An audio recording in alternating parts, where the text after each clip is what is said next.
Let's begin. This session will end at 1:30. So let me first of all welcome deputations and individuals for coming to our public hearing on the method for selecting the chief executive in 2017.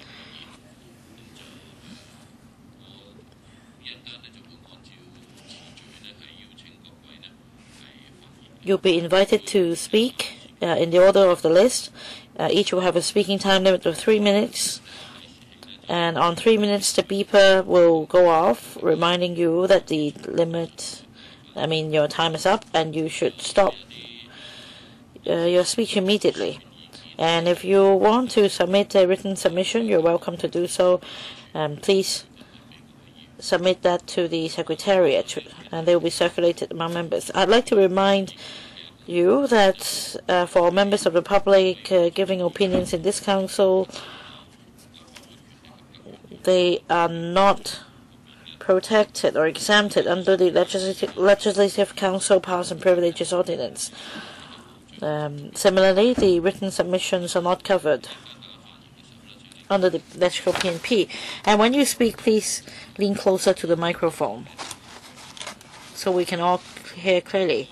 And if you have trouble hearing clearly, you can use the earpiece.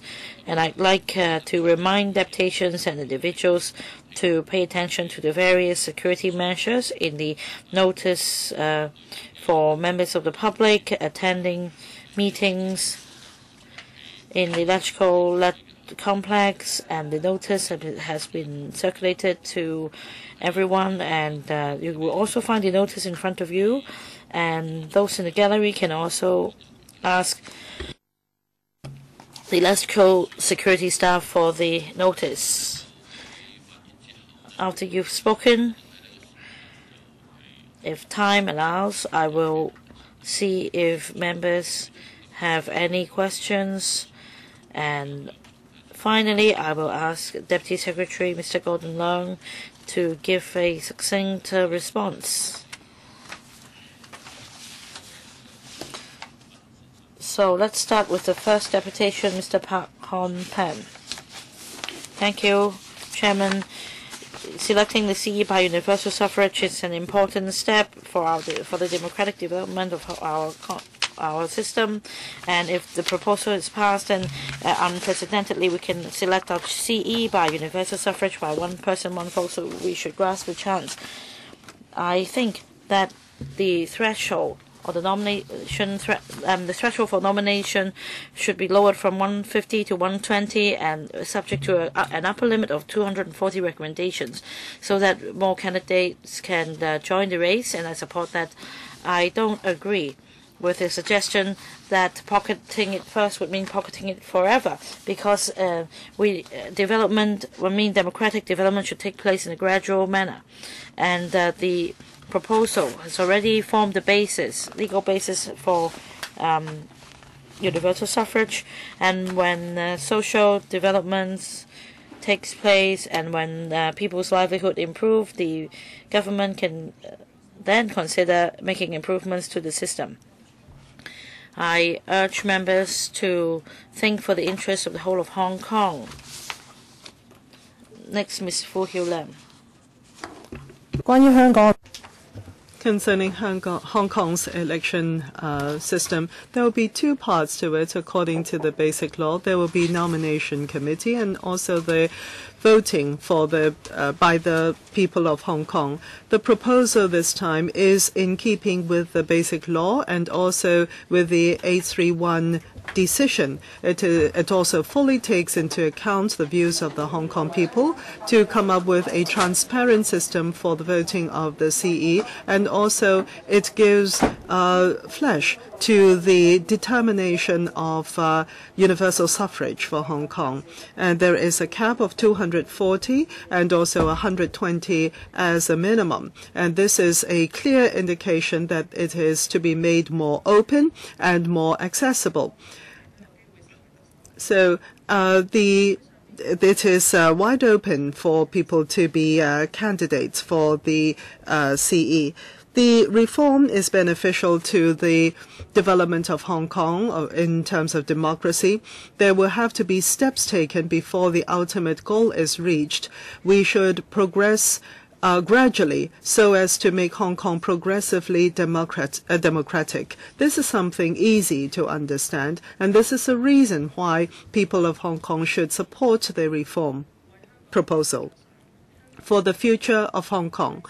Think for the future of Hong Kong. Only then will we be able to, Hong Kong, move forward harmoniously, and for the government to focus their energy on what is important to the livelihood and prosperity and stability of Hong Kong, to revert or to give up the voting rights of 5 million people and put those into the hands of 1,200 is something that is highly controversial. It is not acceptable, and it will continue to result in conflicts in Hong Kong, making it a stalemate situation in Hong Kong, with a lot of the infrastructure and other projects in Hong Kong not being able to go forward. To completely throw out the reform proposal will not reverse the 831 NPCSC decision either. We can pocket this first and then further refine the system. I hope that I urge that electoral members vote for the interest of the Hong Kong people, not for their own selfish interest. The New People's Party, Hong Long Chen. The NPCSC 2014 decision had decided that in 2017 there will be one man, one vote for election of CE, and also for all the seats of the LegCo. For the public opinion surveys, most of the people of Hong Kong are in favor of this. That is, in 2017, there will be one man, one vote for the CE. And this is also the reform proposal. We can lower the threshold, and it has been lowered. 240 is the cap, so that there is no danger of a flood of candidates, and allowing those who are truly interested and eligible to stand for election. And also there is a reflection of equitable participation of the Hong Kong people. Now, from the development point of view, the democratic system was never developed and installed in one day, but it was on a progressive track. If we look at Europe and the US, if you look at the process in the UK, in the 1830s, in fact, it was 1930s. It was already. No, 1830s, it was already proposed that there should be universal suffrage, but it was only in 1930 that the women had the vote. It took 150 years, and likewise, in 185 years for there to be actual universal suffrage. The U.S. as well, 1971, it took 184 years for there to be universal suffrage. So there should be a progressive process. This is in keeping with the experience of different countries. An orderly development of democracy is good for the coordination of the different interests of society and to lower the risk of instability and any disturbance within society.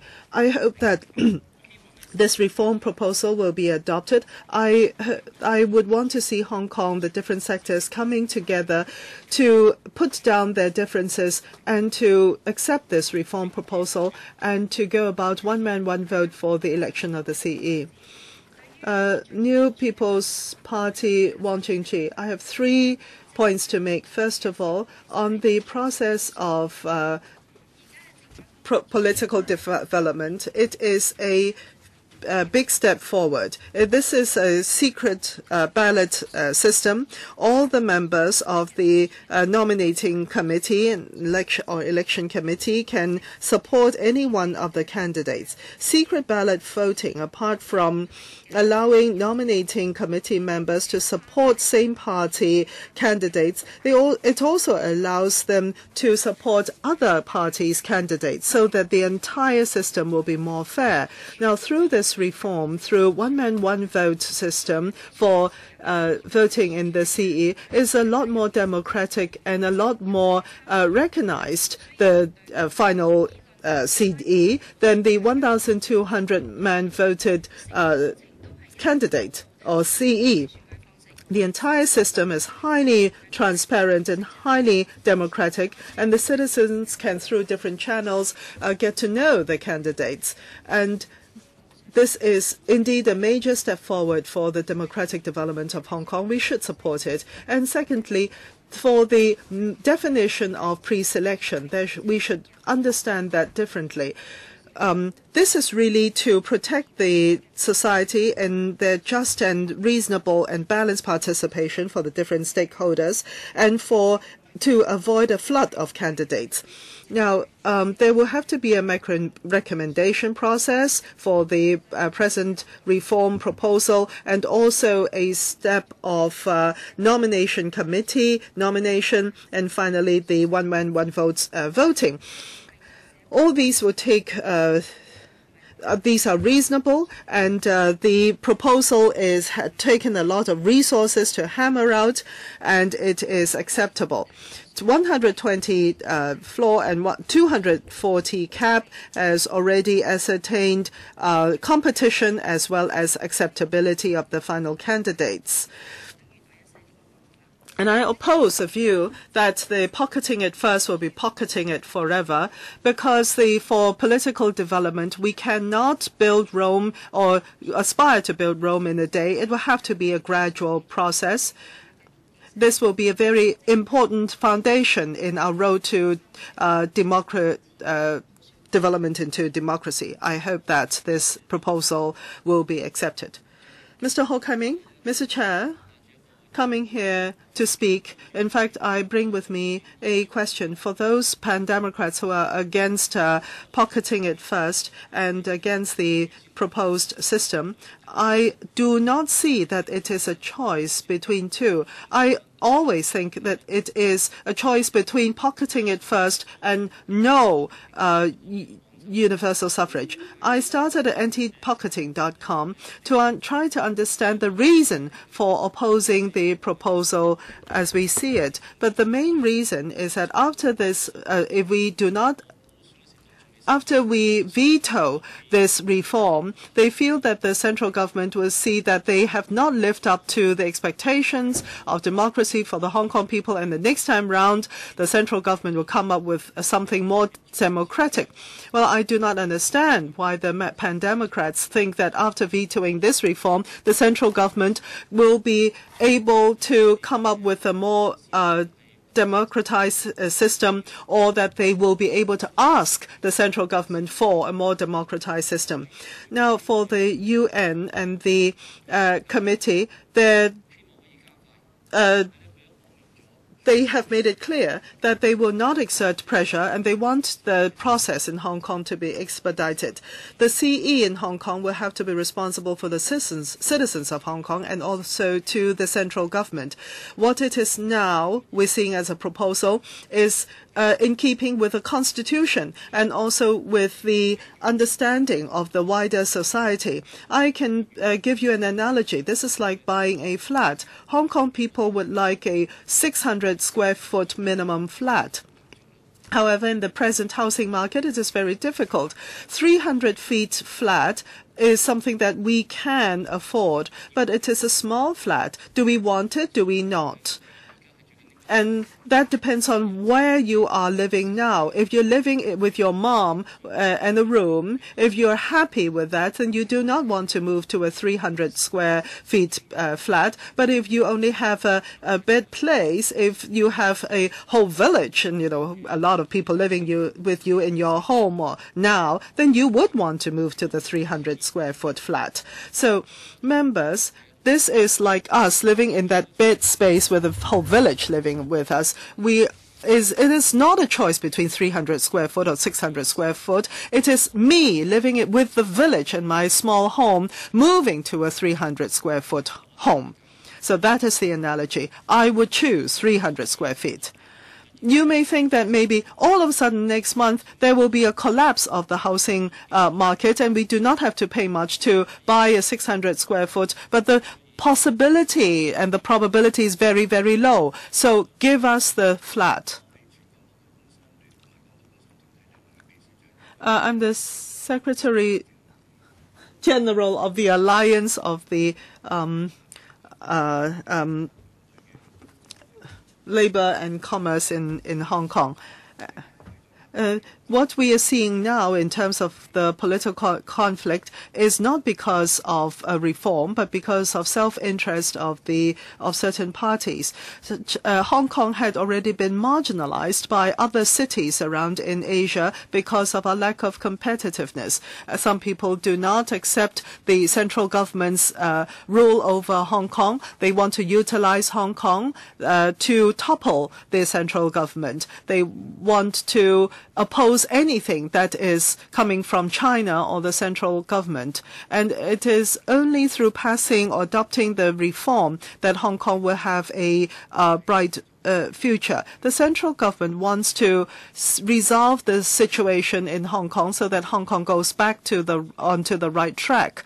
The opposing parties want to oppose this present reform. If we do so, then Hong Kong will no longer be able to focus on the main issues that are important. The projects will be put on hold, and the Hong Kong SAR government had come up with a reform that is truly universal suffrage and also has most of the public's support. The Pan-Democrats or the opposing parties' proposal is not true. Their stance is really that they do not trust the central government, and it is also for their own self-serving interest. I do not trust that pocketing it now will be pocketing it forever, because no one can foresee the future. But pocketing it now, providing more political participation and voting rights for Hong Kong, the central government will certainly optimize the future system for electing the CE according to the present situation of Hong Kong. Pocketing forever may be the opposing parties' pretext for real universal suffrage or false universal suffrage. For the way they describe it, perhaps there should be no criteria. And in that case, there will never be any universal suffrage around the world. Never. So the parties should not be self-serving. Learn to compromise, learn to serve the interest of the majority of the people in Hong Kong, find a win-win position so that people can climb down from their high stakes. Please do not use "I want true universal suffrage" as a slogan. Most of the people in Hong Kong want "I want universal suffrage." Well, I represent the Association for Department Stores. Well, in the past, there had been a lot of conflicts, and the industry's policies were not able to be implemented. Under one country, two system, Hong Kong is a special administrative region of China. It is restricted by the basic law. Families have their rules and countries have their laws.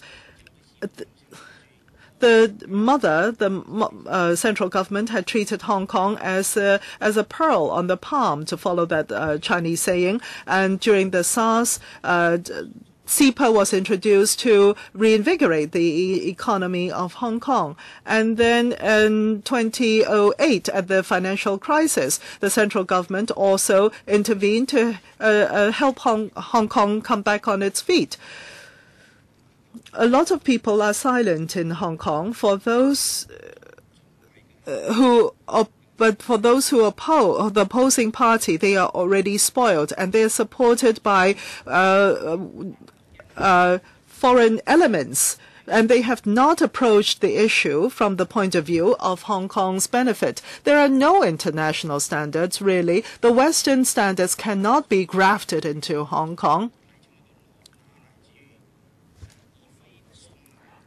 In 1934, there had already been certain proposals raised, but basically it is about the inappropriateness of grafting foreign systems onto the Hong Kong reality. Only if that is the case, there will only be indigestion. The Opium War, etc., were not things that we Chinese wanted. The pain, I think we should understand the pain from history.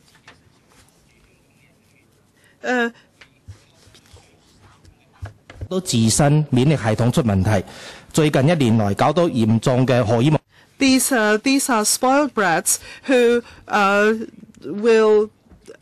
have instigated all kinds of things. The Occupy Central strikes of the teachers and the schools inciting the youngsters in Hong Kong. I think what needs to be done is that for these opposing parties, they should think straight. They should love Hong Kong and be patriotic and come up with a final solution which is acceptable to the Hong Kong people, rather than to have an aborted universal suffrage opportunity and get the post-NATO depression. This is not good for Hong Kong. Mr. Li Shaoxin, Mr. Chair, one man, one vote for voting in the CE is enshrined in the Basic Law, and it is the ultimate aim for the system, political system of Hong Kong. The democratic rights is promised by the Basic Law and by the central government according to the reality of Hong Kong.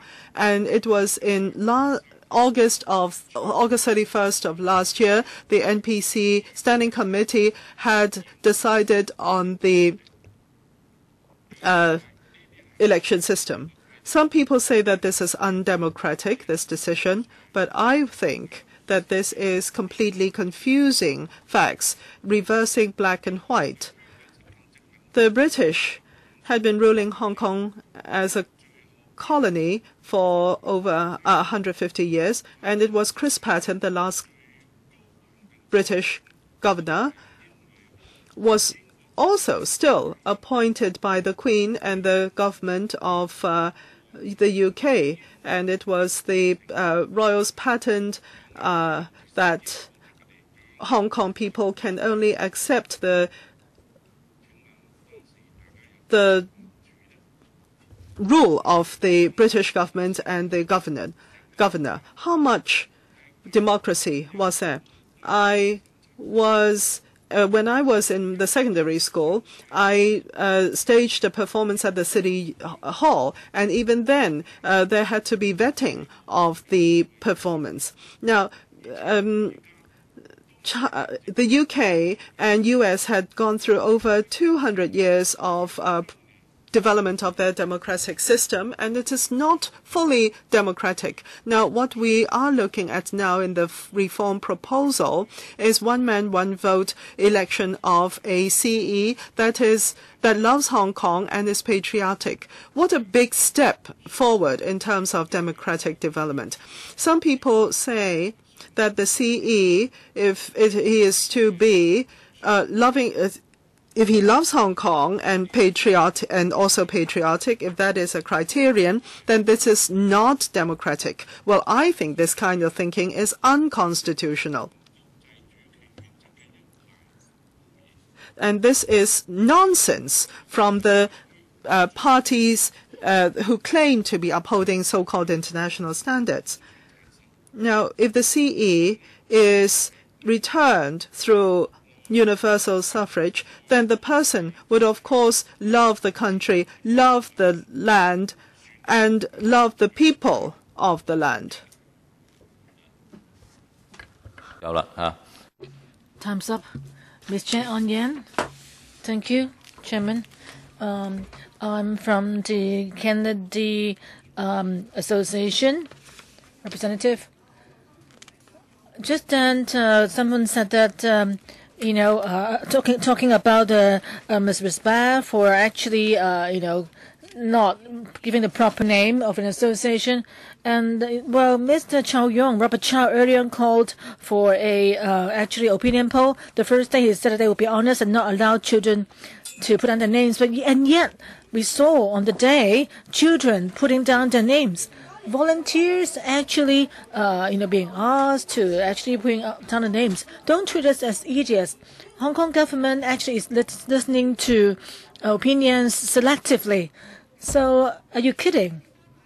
Also, the DAB actually openly expressed gratitude for the referral from Dongjiang, and yet I think all your talking it seems like reflects that you are of a low quality, and that's an insult to Hong Kong people.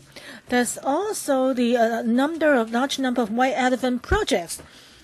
An attempt by the Hong Kong government to use all its reserves and to put Hong Kong at the mercy of the central government. 689 and Carrie Lam, I think you're shameless. You're actually selling Hong Kong people off. We are Hong Kong people born and raised in Hong Kong. Why you people treat the next generations in such a harsh way? The universal suffrage is a fake one. You think that a lie when told 100 times become truth? You are deceiving Hong Kong people and trying to turn us into slaves. I think, but you need to know that there's still a group of conscious people in Hong Kong, conscientious people in Hong Kong, who upholds justice. We want actually universal suffrage with civil nominations instead of just being selected. Someone selected by 1,200 people.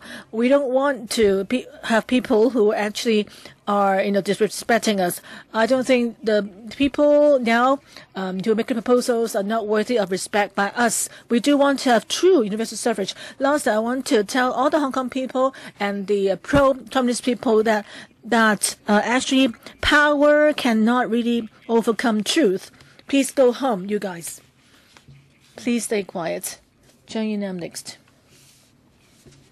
In the past few years, there have been quite a lot of opposition groups, who actually commented on, or block the passage of, for example, proposals on building the Hong Kong China high-speed rail, and the Hong Kong Macau Zhuhai Bridge. The people are trying to actually end all the links that are useful to Hong Kong. So are we going to see Occupy Central again and remain in an antagonistic state with China? If the proposal today is passed, are we going to see further disruptions to Hong Kong? Hong Kong in the past. Well, there's a actually TV drama series that are now being played in Hong Kong, and it actually feature characters who work very hard for a better future. And yet, Hong Kong people today, people have no tolerance at all, and it seems that the quality of past Hong Kong people now is no longer existent. Quality like being respectful and courteous and so forth. I think Hong Kong has changed so much now that we are lagging behind other places. The political reform package to many people is something worthy of support. I think that the reform proposal actually amount to actually an increased provision of people's power. It is actually an attempt to let us have more say in our own system. We can actually take our own step forward. This is a role to be built by us. Thank you. Next one, please. Mr. Ken Wong, yes. I'm from the Buildings Department, a special group from under the Buildings Department. My association is set up to condemn unreasonable government departments who use public power to suppress citizens. Like recently, you can see the case of a Buildings Department and police force using their powers to suppress peaceful protesters. You know, the government is actually, again, also, we've seen our government using its power to create fake public opinion support for its political reform package. It claims that it has the majority support, and yet all the public opinions it claimed to be supporting its proposal actually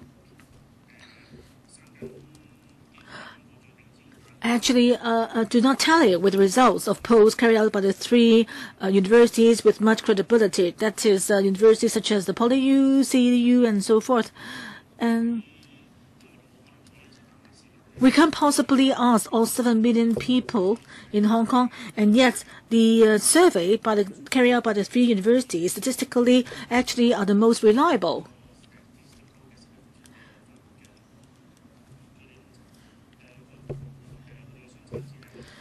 And, of course, they have a very limited deviation.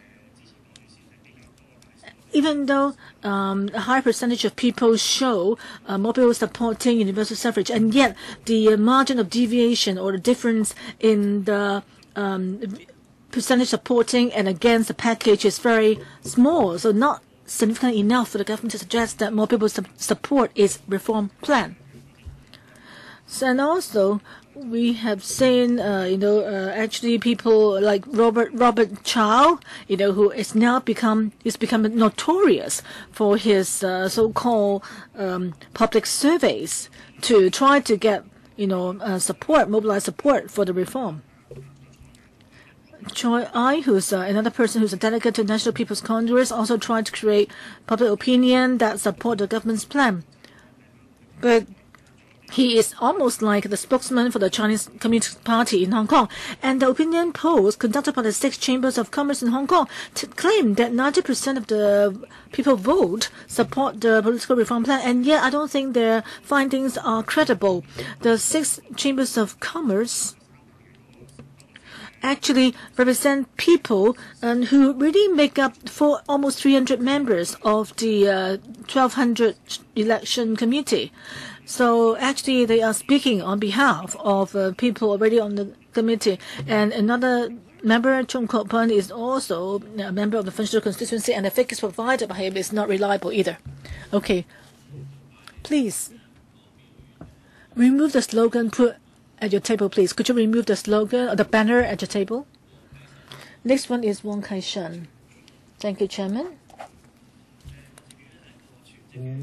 I'm a full-time district worker.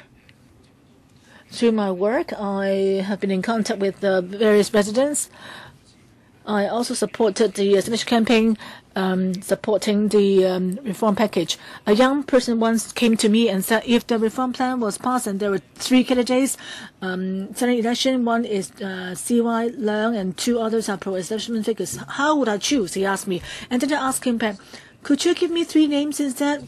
And the young people couldn't give me any names. And I asked him, national security is important. Is it more important than personal or party interests? And the young people told me, well, national security is more important. So many members now have said that they would veto the reform plan. And yet I couldn't see any alternative that actually fits Hong Kong's actual realities and interests. I don't think this is something about insistence on democracy, but rather a retrograde step. The 1,200 nominating committee can nominate someone with 10% of their support. And that contains some sort of democratic element. and there's a high chance for Democratic people to be nominated. So when it comes to whether the candidate loves the country or not, it is a matter about national security. There can be no room for any concession on that. So we now have a system that is an improvement on the system of election by 1,200 people. Because with the 1,200 election committee, the CE will only be accountable to the committee alone. But with the universal suffrage, the CE will have to be accountable to 5 million people.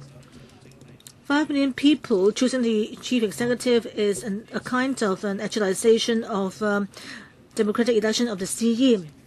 And there was a signature campaign that got more than 100 people and involving people who are above the age of 18. Quite a large number of young people are rational in regard to the latest proposal.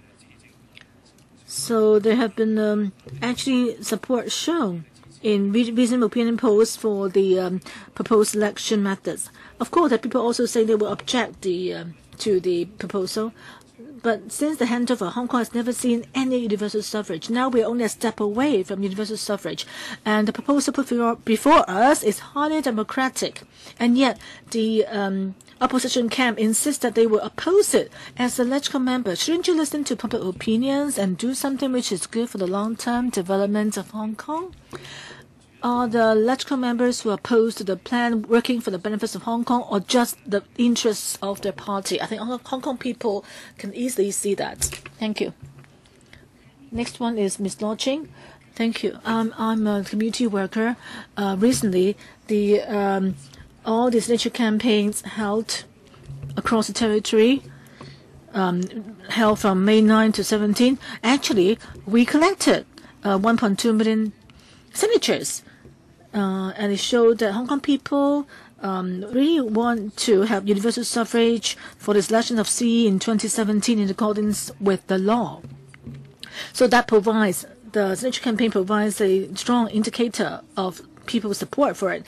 I think the pan-democratic legislators should understand that and should not cause any further delay to the support of the package. They should not veto the plan. Should they do that, that's very unwise. Because we will have a right to vote as a kind of implementation of democracy. I think having universal suffrage is better than being at a standstill. Before we're not entitled to vote at all. Now we'll have a chance to choose the CE. Why should you delay our chance? If the plan put before us was veto, I think the opposition camp should have to bear the bulk of the responsibility. We are trying to fight for our right to vote. We can actually try to improve on the scheme, make it better later on. But if now you are to veto the plan, we will have to wait indefinitely for a change. Hong Kong could see the implementation of one person, one vote, a major step in democratization. We can have further change, progress over time. Hong Kong needs to take a step forward instead of just standing still. The opposition camp always claims or make empty slogans that do not fit in with reality.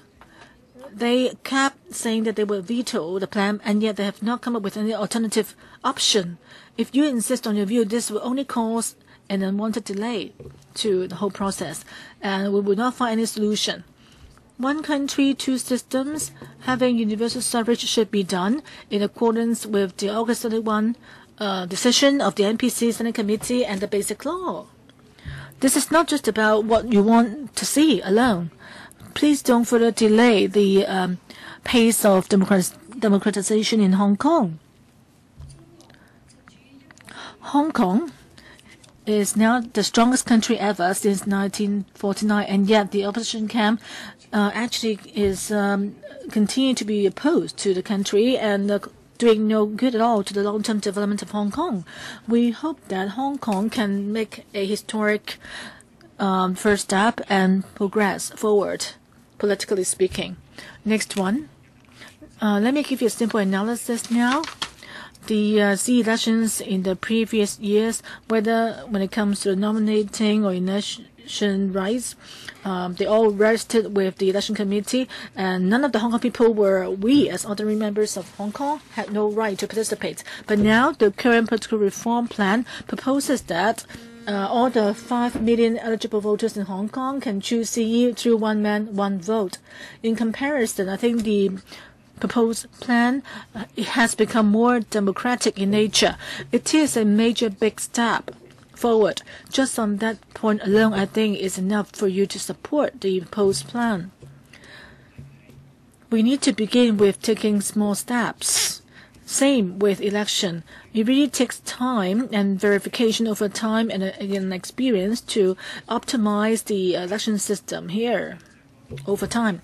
The proposal represents a major stage in the political history of Hong Kong. It also actually mirrors the future prospects of Hong Kong. It is closely tied to the future of Hong Kong. If you choose to stand where you are now without making progress by objecting to the plan, I think that's something really infuriating to people. If we don't have experience, how can we make progress? The time keeps changing. If we just remain where we are now, Hong Kong would lag behind other countries, internationally speaking. The opposition can, for the purpose of achieving its political goals and to capitalize on young people's zeal or political zeal, has tried to create chaos, and its filibustering has hampered the government's attempt to govern effectively. It has subjected whatever the government proposed. Over the past few years, Hong Kong's economic development has lagged behind other countries, and we've seen no improvement to our livelihood. So, in a way, they actually have used the welfare and benefits of Hong Kong people as the bargaining chip, or as a chip. Various opinion polls have shown that lately that those who are in support of the proposal actually outnumber those who are opposed to it. Lately, there have been 1.2 million signatures collected from people who wanted to see CE elected by universal suffrage in 2017. I hope that legislators, particularly those from the opposition camp, can pass the plan so that we can take a big step forward politically. Next one, please. I am someone who's born and raised in Hong Kong, and yet having seen all the political disputes in Hong Kong made me sad. I remember when we are faced with SARS, we would stand united and show mutual caring for one another. I remember whenever there was a natural disaster on the mainland, we would stand united. In Hong Kong, we fundraise for our, for Hong Kong Chinese people. And in the past few years, whether it's political or non-political, we have not seen in Hong Kong in the past few years where some unbelievable conflicts and incidents had happened. Many people are thinking whether we can stop actually draining Hong Kong. The younger generation is most worrying to us. Many young people today have been involved in the political storm. Many students told me that they actually were under pressure, from people in their chat groups. And all of their activities now have become politicized. Some people are trying to influence other people's views by resorting to all sorts of means. Chairman, I think if we can take one step forward politically, that's one step forward. Whether it's for society or personally, progress is more important. Let's stop dwelling on the same, issue or keeping ourselves engaged in debates. Over the past 20 years or so, every time there was an election, people kept saying that they wanted to have universal suffrage. The Chinese government was aware of that. They understood that quite many people want to see progress politically. Therefore, they promised to have universal suffrage for the electoral and CE. And yet what happened? Well, the society was peaceful until the opposition camp and the political allies lobby for support in U.S. and U.K. and actually engage in propaganda campaign on campuses for universal suffrage, and they just oppose for the sake of opposing. Some residents told me that I think they told me that the Democrats or the protesters just didn't want to lose the chance for chanting political slogans. They just added the word genuine for the sake of arguments. So I hope that you will all support the political reform plan. Mr. Chen Chi-kin. Thank you, Chairman. I'm Chen Chi-kin. This proposal is in accordance with the Basic Law and the NPCSC's August 31st decision. It is a pragmatic, rational proposal. It is worthwhile of the support of Hong Kong people, so I urge members to support this proposal so that we have one person, one vote. Ms. Chin Po Fan.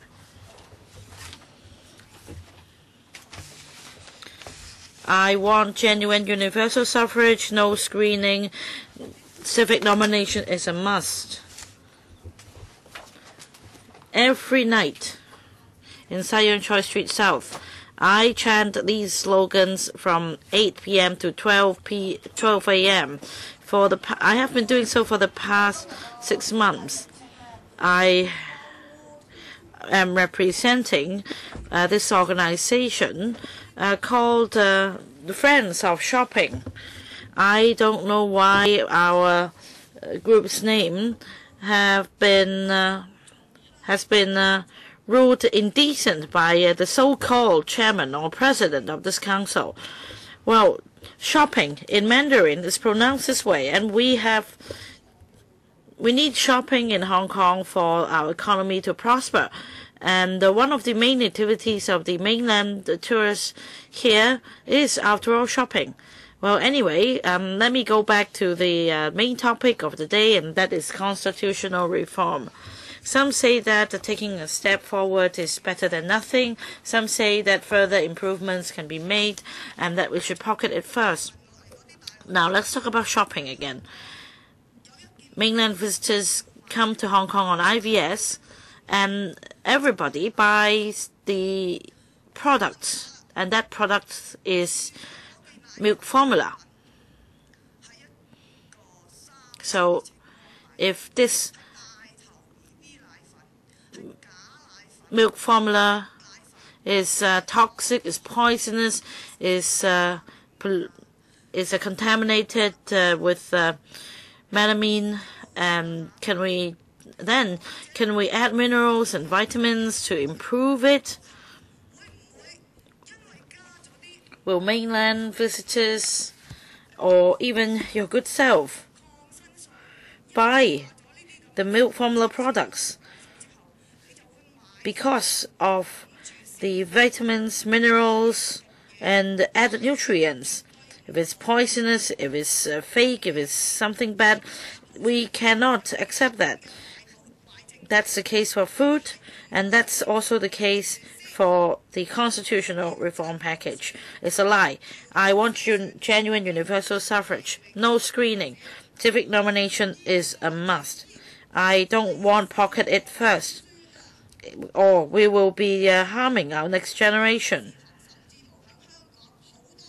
But well, it's really hard to say because there are members in this council and there are those in the position of powers with double nationality, and their families are not affected, and their spouses and their family members are not living in Hong Kong. All right, next, Ms. Wong Xiu Ha. Well, the main thing about this constitutional reform package is that it's fake, that we have no right to make a nomination, to stand in for election, except to be nominated. We only have the right to vote. Well, if you think that this is already good enough, that there is no need to suggest that we can make improvements. What we do affect our next generation.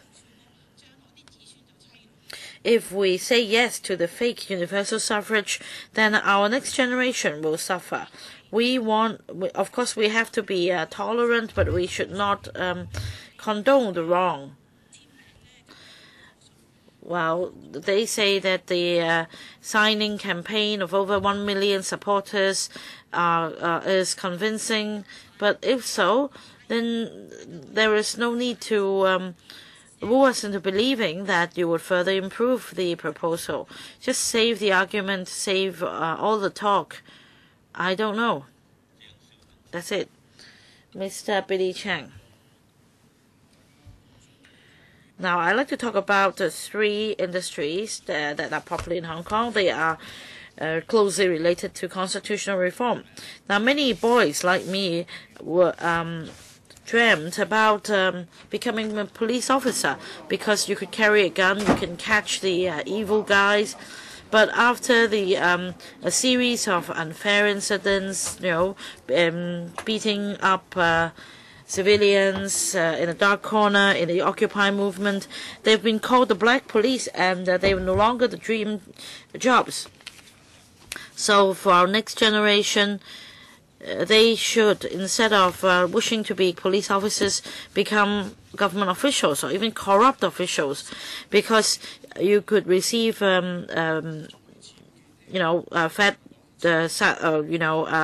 huge salaries, and you could also hoard land, and you can also take bribes. Now, for example, for the constitutional reform trio, Mrs. Carrie Lam once said that definitely no amnesty will be given to UBWs in the new territories. And let's see what happens now. Now, a few days ago, a young person suggested how we could afford a home. And if we could save $3,000 or $4,000 with, say, slightly over $10,000 salary, then very soon you would be able to buy a home built by father. And let's ask another deputation here.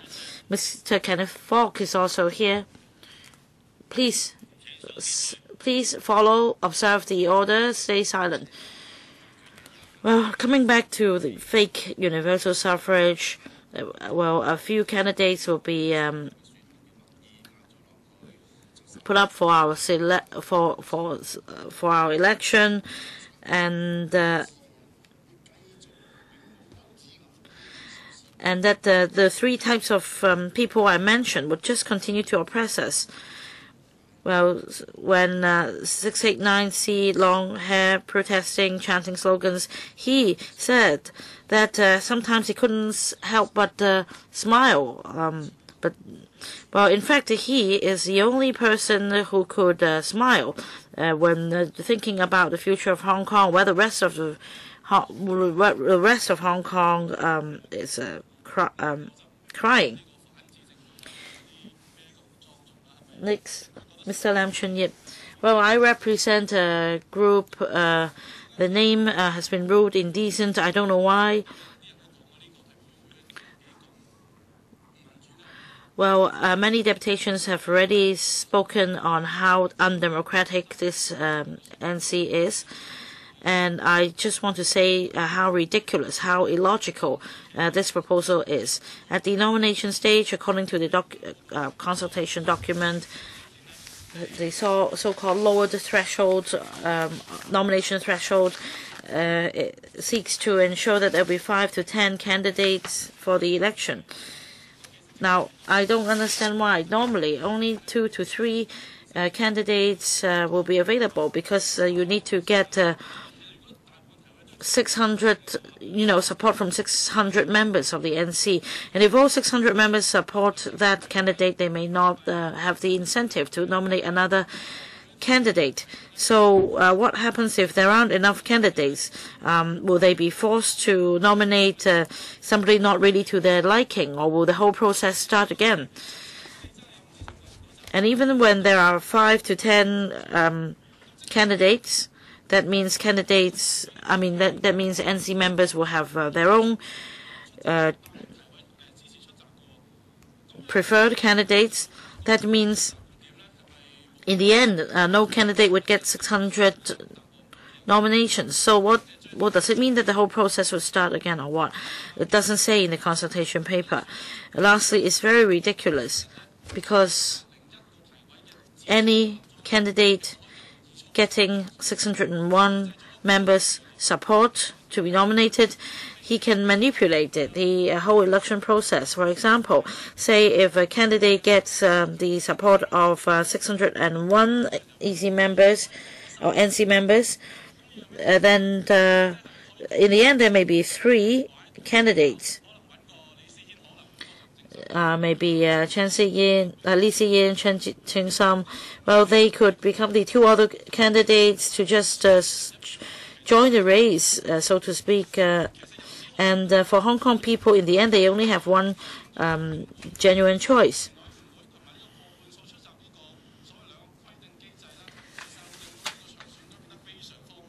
Well, these thresholds would cause the whole election to be very ridiculous. And the only way the electoral method can really be feasible is for the Communist Party to control the whole process. So the government's proposal is actually telling us that the Communist Party has all the say. Your time is up. Mr. Tam Kwok-sun. Chairman, last week somebody used foul language. He was asked to leave. And yet your fellow party member, the barrister, also used foul language, and he was tolerated. It's a double standard. Please stay silent. Please observe the order. Please observe the order.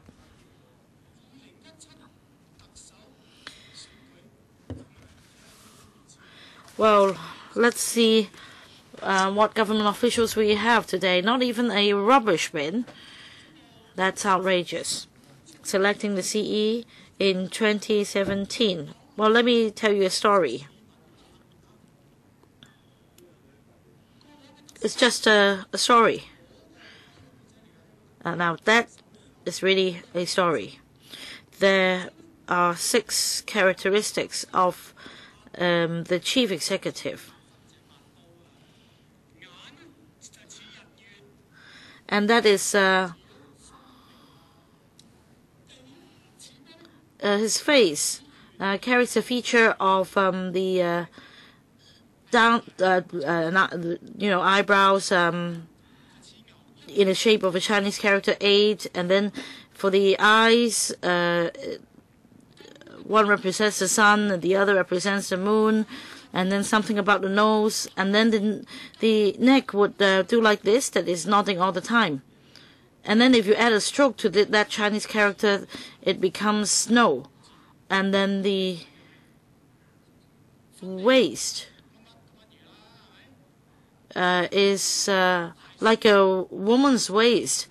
And what I want to say is that he tried to divide and conquer, so that there is much divide in society, and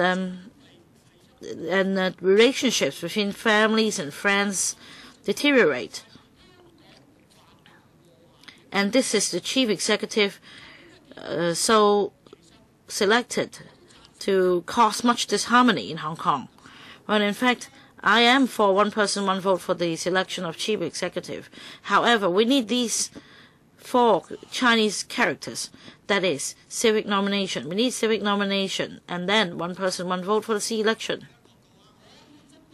I want genuine universal suffrage, no screening, veto the fake universal suffrage, and say no to pocket it first. I also want to reprimand the Secretariat. They've taken away my speaking notes, so now I don't recall what I want to say, and my freedom of speech is restricted.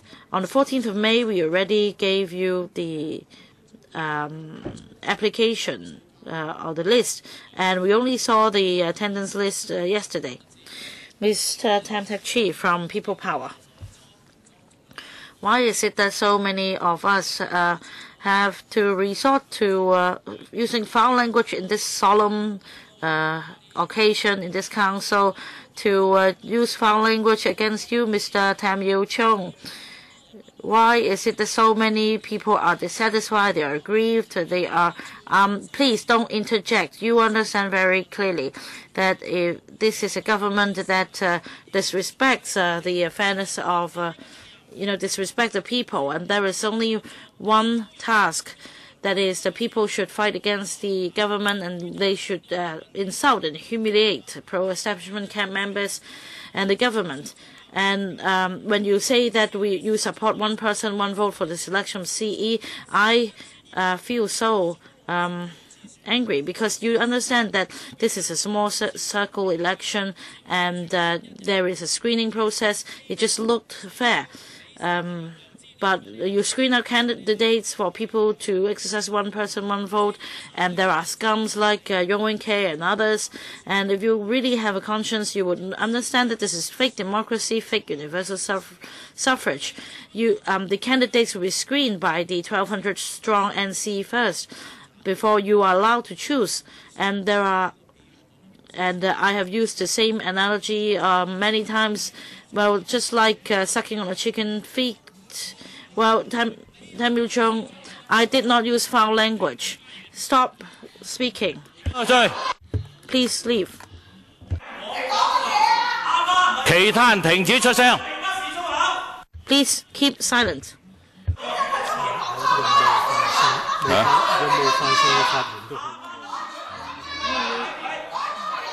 請佢出去。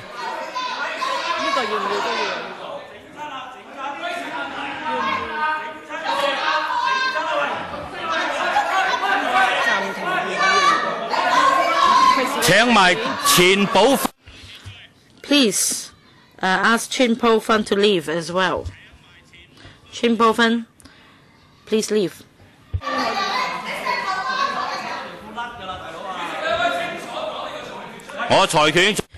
I've made my ruling. I don't need to explain that.